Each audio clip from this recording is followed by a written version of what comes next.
चौधरी भजनलाल ने मुझे इसलिए भेजा था क्योंकि उस समय कोई भी एसपी सिरसा में लॉ एंड ऑर्डर को कंट्रोल नहीं कर पा रहा था और मेरी रेपुटेशन यानी कि राम सिंह यादव की रेपुटेशन ऐसी थी कि वो किसी की नहीं सुनते थे, यानी किसी प्रभाव में नहीं आते थे। इस क्षण में 95 अब वो कहते हैं कि मुझे सिर्फ इसलिए भेजा गया कि मैं बड़ा दबंग अफसर था। हाँ, अब मैं अगर दबंग अफसर थे तो दबंगई आपने सिर्फ अजय चौटाला पे क्यों दिखाई? वक्त छोटे, उनसे तो छोटे भाई थे, इतने परिपक्व नहीं थे और वो गुस्से वाले थे। अपनी बात मनवाने के लिए वो किसी हद तक चले जाया करते थे। लॉ एंड ऑर्डर सुधारना एक आदमी को पकड़ना नहीं होता। लॉ एंड ऑर्डर सुधारने के लिए आपको फोर्स डिप्यूट करनी है। सेंसिटिव पॉइंट्स जहाँ पे लॉ एंड ऑर्डर खराब होता है वहाँ पे आपने संज्ञान लेना है कि इस जगह को हमने संभालना है, इसको ये करना है। वहाँ अपनी फोर्स डिप्यूट की एक अलग तरीका होता है पुलिस का। सत्सिंह जी, आप बहुत पुराने तजुर्बेकार एक पत्रकार हैं, आप भी मुझे बता दीजिए, आपने कितने केसेस में ये सुना है कि एसपी ने खुद रेडिंग पार्टी लीड की, सब कानूनों को ताक पर रखते हुए उनको गुजरात से हरियाणा लाया? ये कैसे साबित होता है कि सब कानूनों को ताक पे रख के? कैट में केस चला जिस केस में ये हारे और इनको वापस गुजरात भेजा। यहाँ जो उनकी डेपुटेशन थी वो गलत हुई। दूसरी चीज, क्या ऐसा क्या था कि उनको हरियाणा में लेके आया? जो कोई भी लेके आया, क्यों लेके आया? सिर्फ ये कारण कि उनकी पत्नी यहाँ पे जुडिशियल मजिस्ट्रेट थी, तो हाई कोर्ट या सुप्रीम कोर्ट से रिक्वेस्ट करके उनकी पत्नी को गुजरात का ऑर्डर कर दिलवाया जा सकता था। कारण कुछ भी रहे, उसके बाद वो ये नहीं बताते कि स्टेटमेंट दी है कि जेलों से सरकार जो है चला करती थी, फोन आते थे। मेरा नाम है सत्सिंह, दी हरियाणा टॉक्स में आपका स्वागत है। हरियाणा में retired IPS officer Ram Singh Yadav ने एक आरोप लगाया है इंडियन नेशनल लोकदल के सुप्रीमो अभय सिंह चौटाला पर कि जब चौटाला सरकार थी हरियाणा में तो उन्होंने चौटाला चौकी में उनको 39 जूत मारे थे। उसके बाद अभय सिंह चौटाला का भी रिएक्शन आया है। अभय सिंह चौटाला ने 100 करोड़ की मानहानि का दावा ठोकने की बात कही है राम सिंह यादव पर भी, और जो लोग इसको प्रचारित कर रहे हैं उन पर भी। पूरे हरियाणा में इसको लेकर के डिवीजन है। कुछ लोग उस बात को सच मानते हैं, कुछ लोग इस बात को सच नहीं मानते।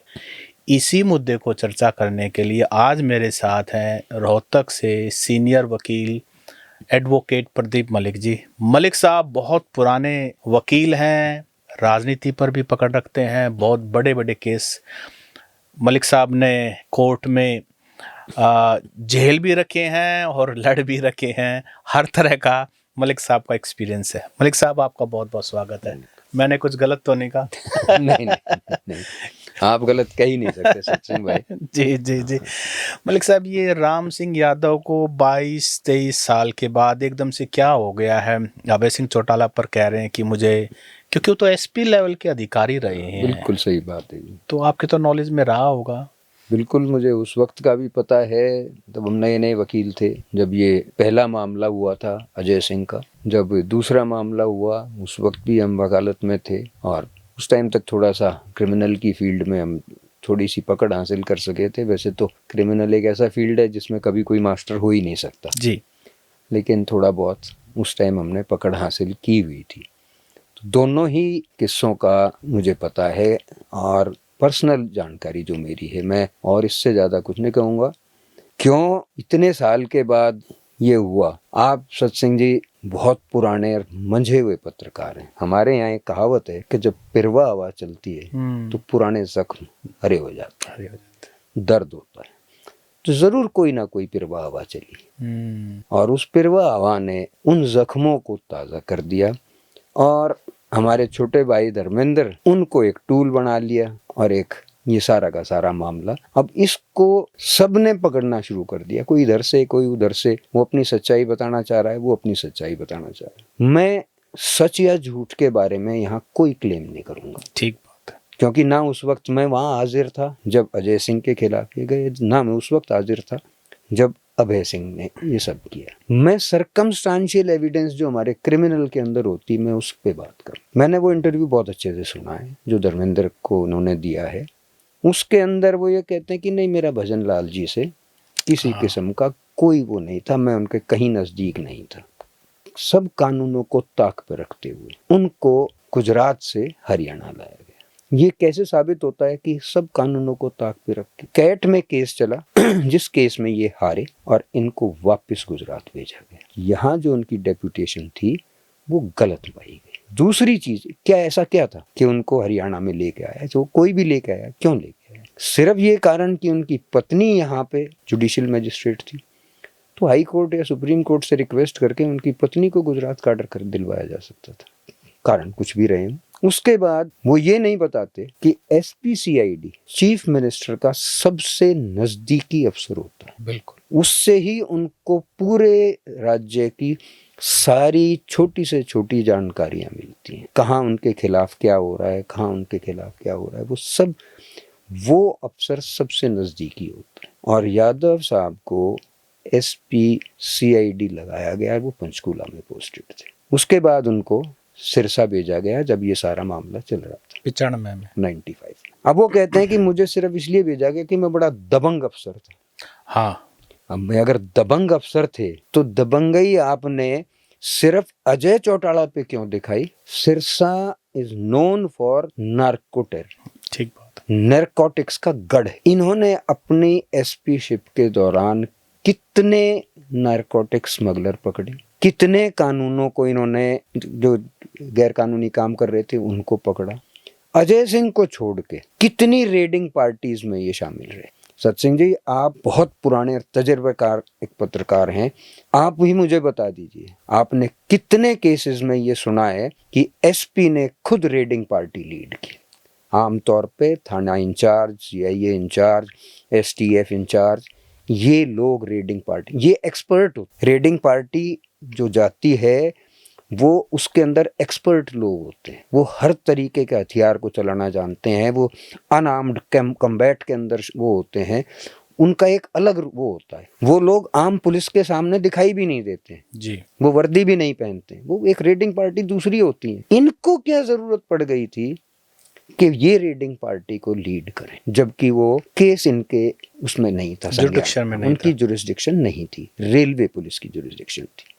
अब ये कहते हैं कि मैं भी उसके अंदर दखल दे सकता हूँ, बिल्कुल दे सकते हैं, अगर रेलवे का SP आपसे कोई अनुरोध करे।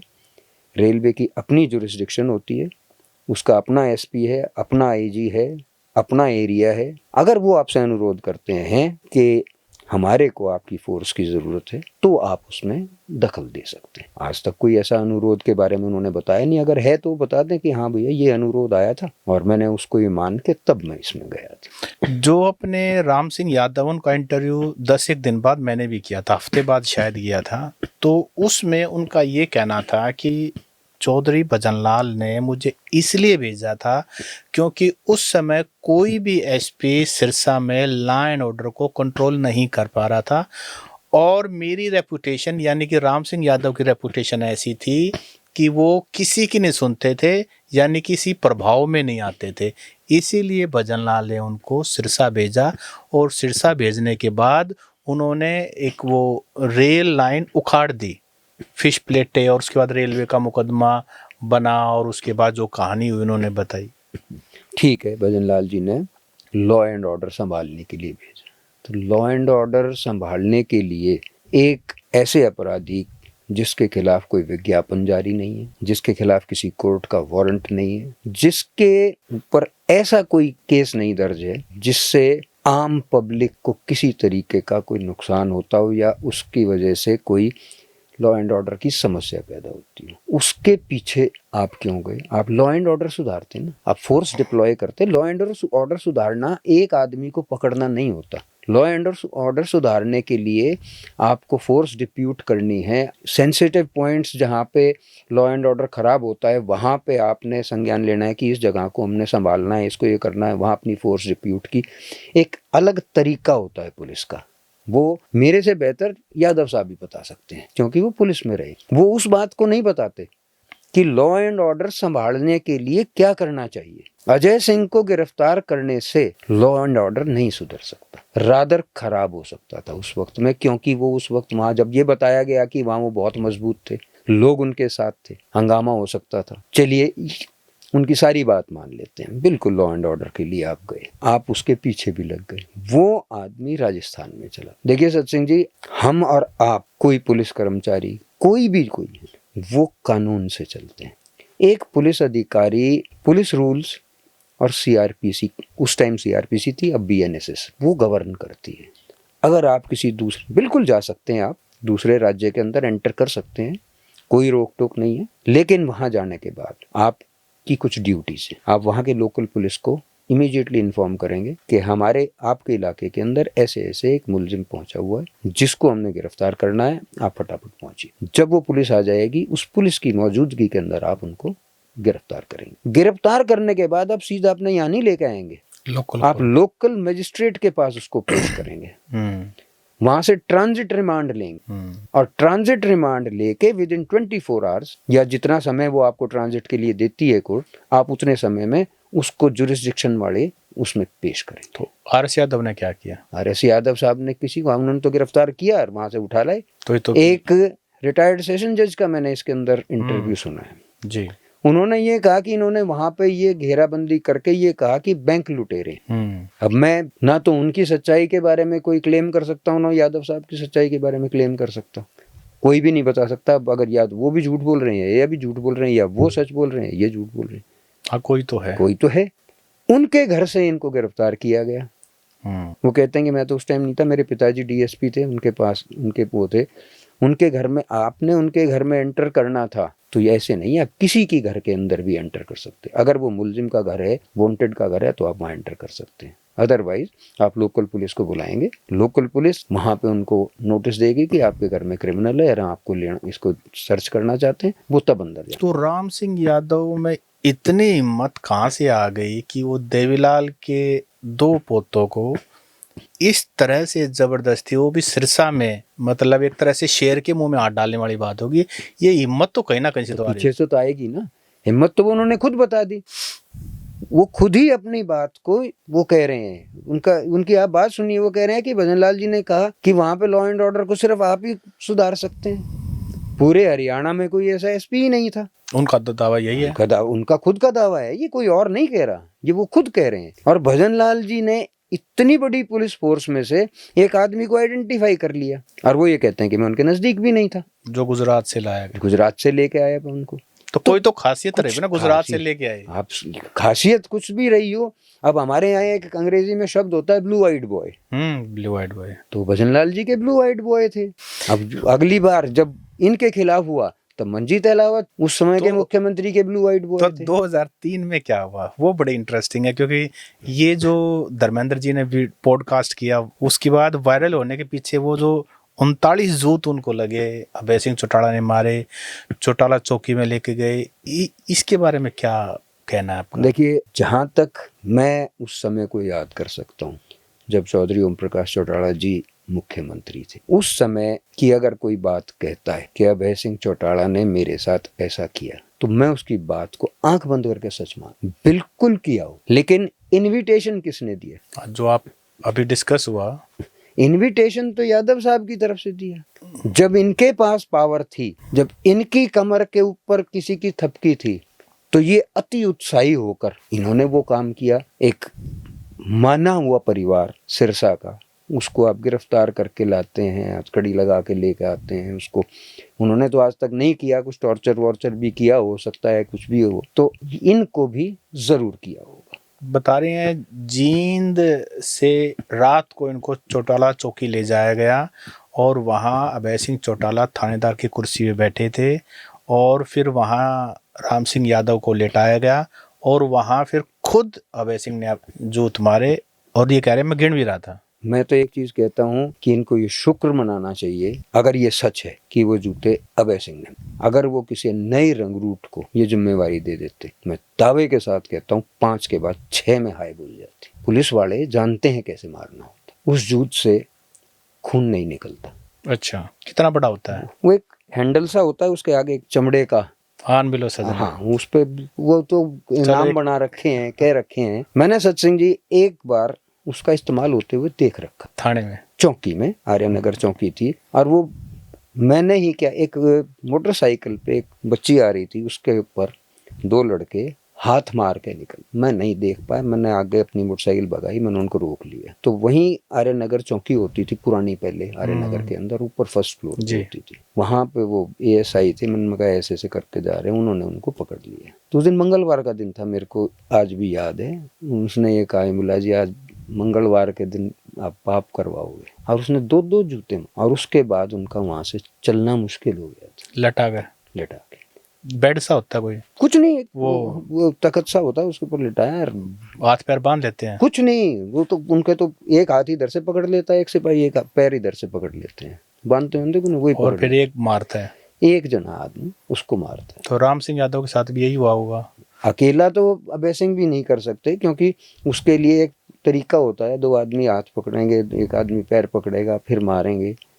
और कपड़ों के ऊपर से आम तौर पे नहीं मारते हैं, नहीं लेकिन बता, अगर वो कह रहे हैं कि कपड़ों के समेत मारा था तो भाई कोई नहीं, एक्सेप्शन वो तो ये कह रहे हैं कि वो खून से सना हुआ पजामा आज भी उनके पास है। अब उसका तो मैं नहीं कह सकता, कोई उस पे उन्होंने कोई निशानात रहे हों, कोई ऐसी चीज़ हो, या बहुत ही ज़्यादा पावरफुल वो रहे हों जिसकी वजह से खून आ गया हो, लेकिन मैंने सुना नहीं। आमतौर से पुलिस वाले भी बता देंगे कि उसको यूज ही इसलिए किया जाता है कि उसके निशान नहीं पड़ते, लेकिन चोट पूरी मारता चोट पूरी मारता है, उससे खून वगैरह नहीं निकलता, क्योंकि मेडिकल में वो पकड़ में नहीं आता। तो ये 39 का फिगर वैसे ही दे दिया उन्होंने। देखो जी, मैं तो एक चीज कहता हूँ कि अगर कोई आदमी 39 जूत खा कर ये गिन सकता है तो सच में एक्सेप्शनल उसके अंदर कोई पावर है, और बहुत बड़ा वो कोई वो है। नहीं तो वहां गिनने की, देखो कोई इतना ऐसा एटमॉस्फेयर तो होता नहीं कि वहां आपको प्यार मोहब्बत से लेके गया है, आपके खिलाफ एक आग है उनके अंदर, वो आपसे एक बदला लेना चाहते हैं। तो कोई अच्छे खासे उन्होंने शुद्ध भाषा के अंदर प्रवचन भी दिए होंगे इनको उस टाइम, गिनना। लेकिन चलो वो कहते हैं कि हाँ मैंने गिने, तो मान लेते हैं, लेकिन ऊपर नीचे जरूर हो सकता है। ऐसा कभी कोई इतना दावे के साथ नहीं कह सकता कि जी मेरे को तो 39 ही मारे थे। मलिक साहब, आपने एक बात कही कि अगर कोई चौटाला राज की बात ये कहता है कि ऐसा कुछ हुआ है तो आप मान लेंगे, ऐसा क्यों कहा आपने? देखिए उस वक्त बहुत ज्यादा एक वो थी, पूरे राज्य में एक डर और भय का वातावरण रहता, कब किसको गिरफ्तार कर लिया जाए, कब किसके खिलाफ कोई कार्रवाई हो जाए, इस बात को कोई मतलब किसी को नहीं पता था। अभय सिंह उस वक्त छोटे, उनसे तो छोटे भाई थे, इतने परिपक्व नहीं थे, और वो गुस्से वाले थे, अपनी बात मनवाने के लिए वो किसी हद तक चले जाया करते थे। जिस चीज पे मैंने 1-2 दिन पहले लिखा था कि ये केस में मैं खुद गया हूँ फतेहाबाद। अच्छा। वहाँ पे कोई एथलीट्स वगैरह का कोई वो था कि हाँ भाई मेरे से पैसे ले लिए और हमारे को पार्टिसिपेट नहीं कराए। तो सौरभ सिंह एसपी ने कहा था, बोला सर आप मान लो उनकी बात।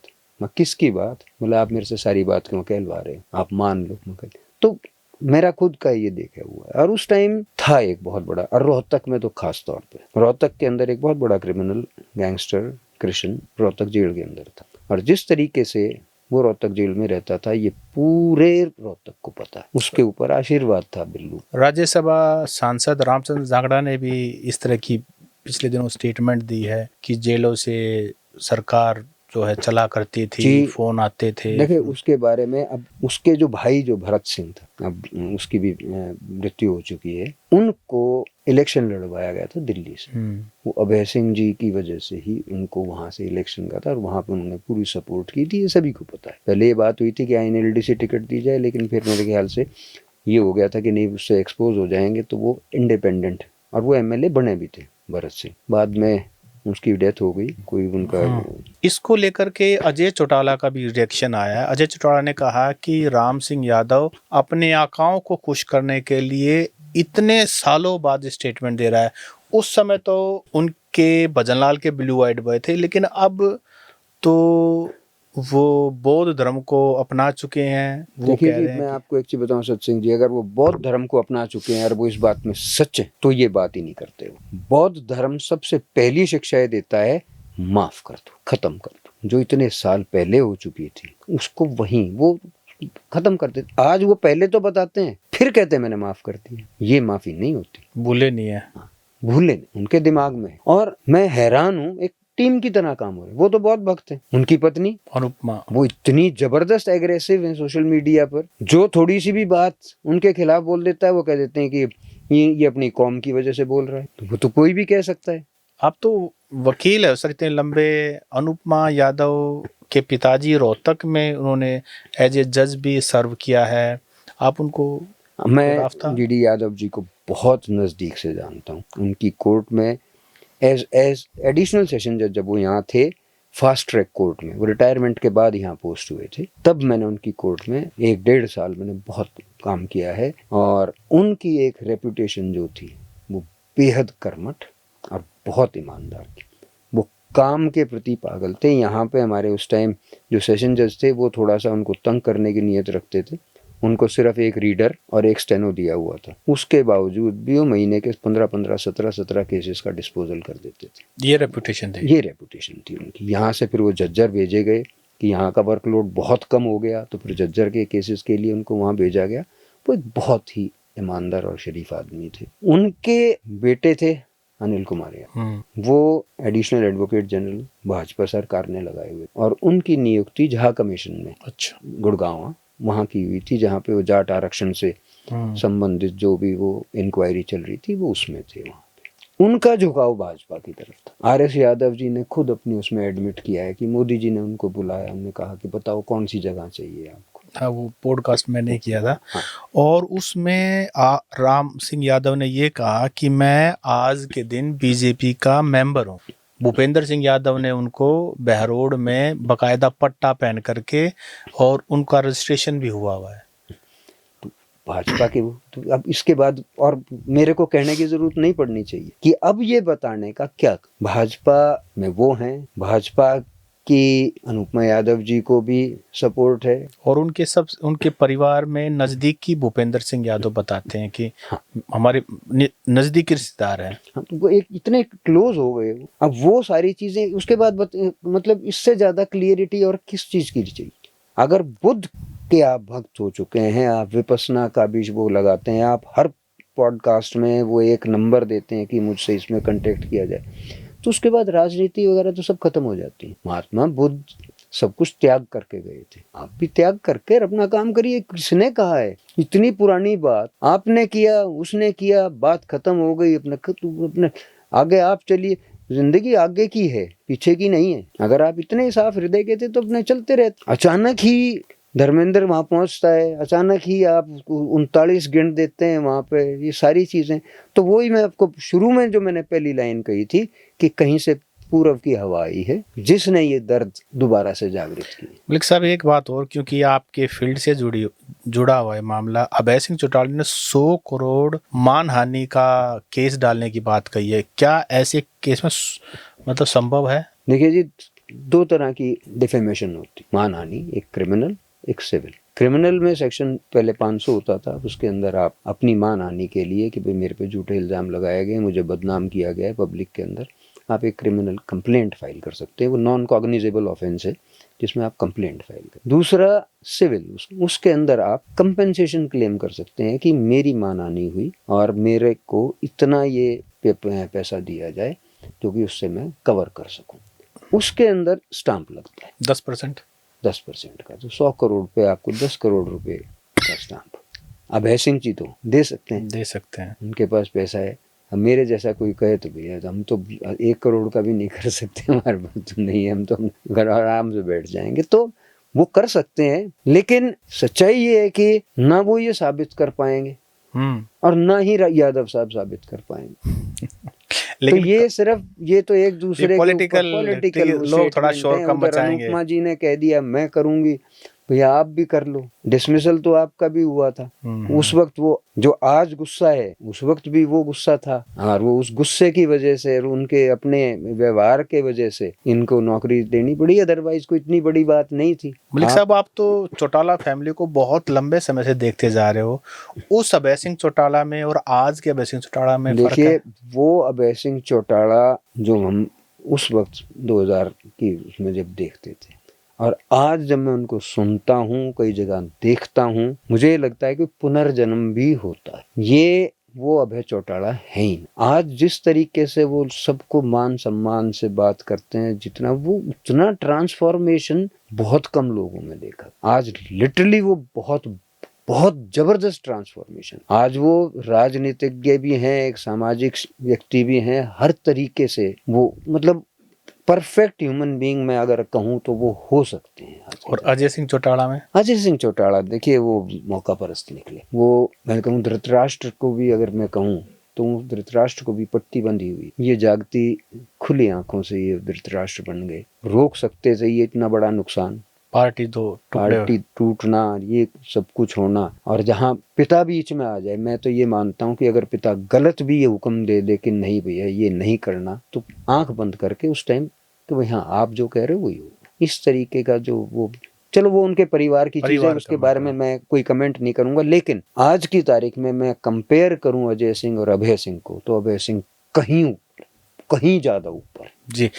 तो ये थे हमारे साथ एडवोकेट प्रदीप मलिक जी। मलिक साहब से हमने आरएस यादव और अभय सिंह चौटाला के बीच में जो एक मुद्दा उठा हुआ है कि 2003 में राम सिंह यादव जो रिटायर्ड एसपी हैं उनको ले जा करके पीटा, और उससे पहले चौटाला सरकार की कुछ बातें, ये आज हमने आपके साथ साझा की। आपको कैसा लगा आप ये कमेंट करके हमें बताएं। मलिक साहब बहुत बहुत धन्यवाद। बहुत धन्यवाद सचिन। नमस्कार।